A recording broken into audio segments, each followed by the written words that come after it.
जय सिया राम। आपके अपने चैनल धार्मिक कथाएं में एक बार फिर से आप सभी का बहुत बहुत स्वागत है। आज की अपनी इस वीडियो के माध्यम से मैं आप सभी के समक्ष श्रावण मास महात्म्य अध्याय 6 की कथा प्रस्तुत कर रही हूँ।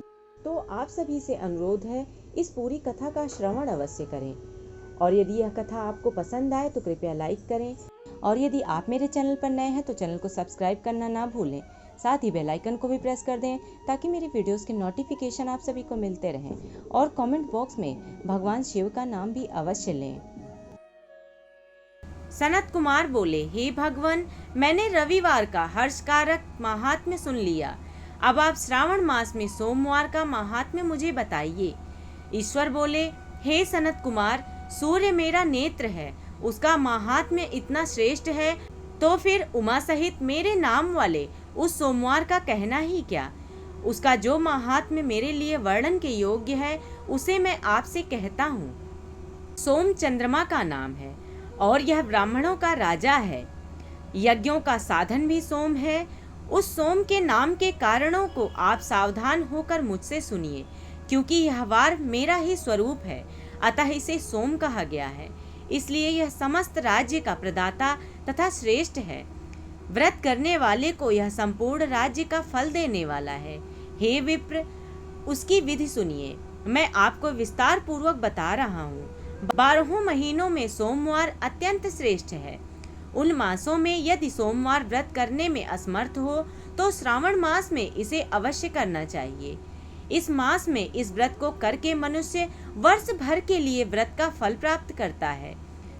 श्रावण में शुक्ल पक्ष के प्रथम सोमवार को यह संकल्प करें कि मैं विधिवत इस व्रत को करूंगी, शिव जी मुझ पर प्रसन्न हो।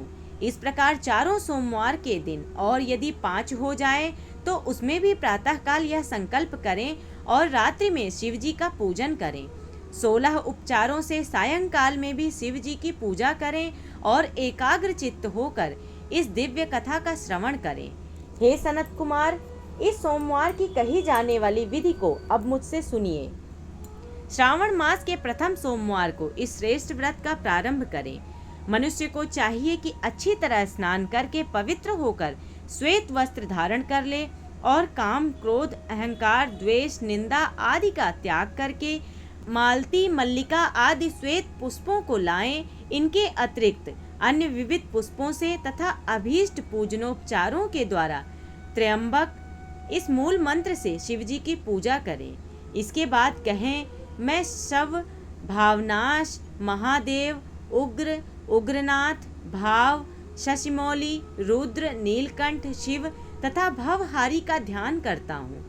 इस प्रकार अपने विभव के अनुसार मनोहर उपचारों से देवेश शिव का विधिवत पूजन करें।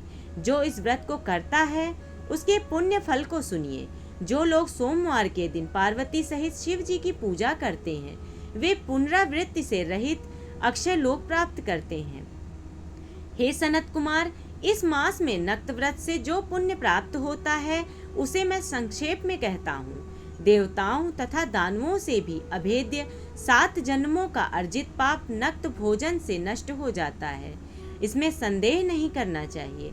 अथवा इस अत्युत्तम व्रत को उपवास पूर्वक करें। इसे करने से पुत्र की इच्छा रखने वाला मनुष्य पुत्र प्राप्त करता है और धन चाहने वाला धन प्राप्त करता है। वह जिस जिस अभीष्ट की कामना करता है उसे पा जाता है। इस लोक में दीर्घकालिक वांछित सुखोपभोग को भोग कर अंत में श्रेष्ठ विमान पर आरूढ़ होकर वह रुद्रलोक में प्रतिष्ठा प्राप्त करता है। चित्त चंचल है, धन चंचल है और जीवन भी चंचल है, ऐसा समझकर प्रयत्न पूर्वक व्रत का उद्यापन करना चाहिए। चांदी के वृषभ पर विराजमान सुवर्ण निर्मित शिव तथा पार्वती जी की प्रतिमा अपने सामर्थ्य के अनुसार बनानी चाहिए। इसमें धन की कृपणता नहीं करनी चाहिए। इसके बाद एक दिव्य तथा शुभ लिंग तो भद्र मंडल बनाएं तथा उसमें 2 श्वेत वस्त्रों से युक्त एक घट स्थापित करें।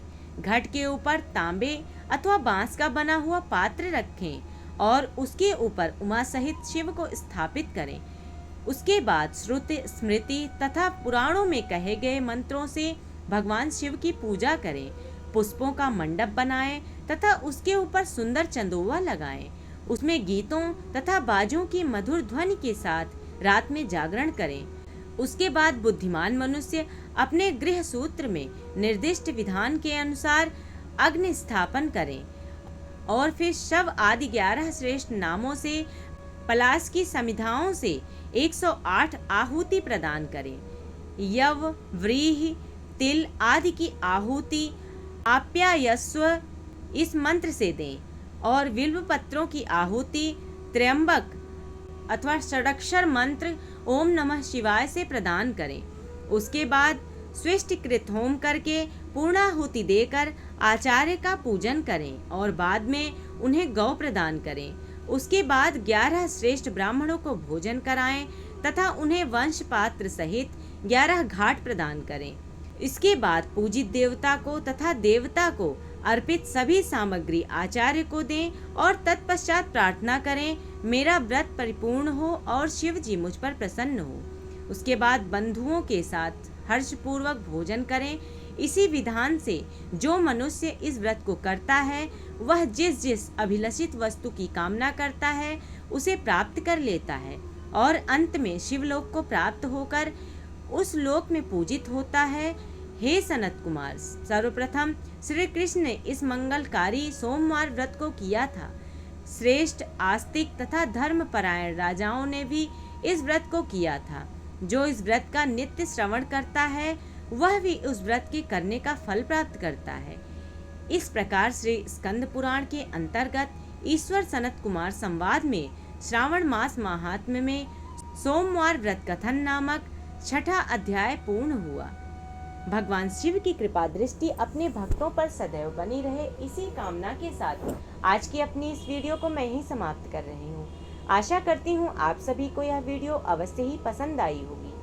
ऐसी ही कथाओं का श्रवण करने के लिए कृपया मेरे चैनल को सब्सक्राइब करें, साथ ही बेल आइकन को भी प्रेस कर दें ताकि मेरी वीडियोस के नोटिफिकेशन आप सभी को मिलते रहें और कमेंट बॉक्स में भगवान शिव का नाम भी अवश्य लें। धन्यवाद।